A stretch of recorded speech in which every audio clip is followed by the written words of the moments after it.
গ্রামে কৃষক পরিবারে হেমন্ত মানেই নতুন ধানে নবান্ন। হেমন্তের এই সময়ে গ্রাম বাংলায় চলছে আমন ধান কাটা। সকাল থেকে সন্ধ্যা পর্যন্ত কৃষকেরা ধান কেটে ঘরে তোলায় ব্যস্ত।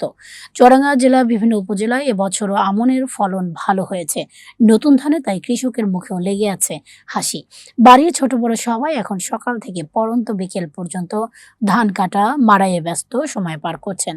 মাড়াই শেষে খলায় ধান ঝাড়া শুকাতে ব্যস্ত সবাই। হেমন্তের চুয়াডাঙ্গা জেলার আলমডাঙ্গা উপজেলার বন্ডবিল গ্রাম থেকে তোলা রিপন আহমেদের ভিডিও চিত্রে তুলে ধরা হয়েছে কৃষি প্রতিবেদনটি।